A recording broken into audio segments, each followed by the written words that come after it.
دہلی کے India Islamic culture centre میں human welfare foundation کے professor Siddiq Hasan memorial scholarship تقسیم پروگرام کا انعقاد ہوا۔ اس میں سابق chief election commissioner doctor S Y Qureshi نے بطور مہمان خصوصی شرکت کی۔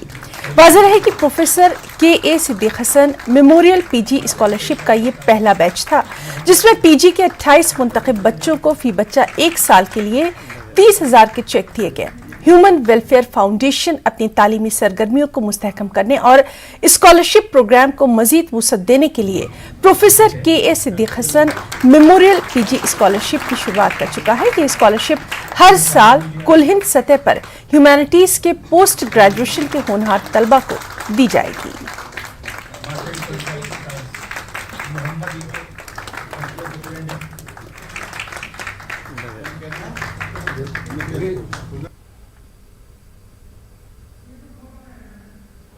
آسام میں سیلاب کے بعد صورتحال مزید ابتر ہے۔ آسام کے 28 اضلاع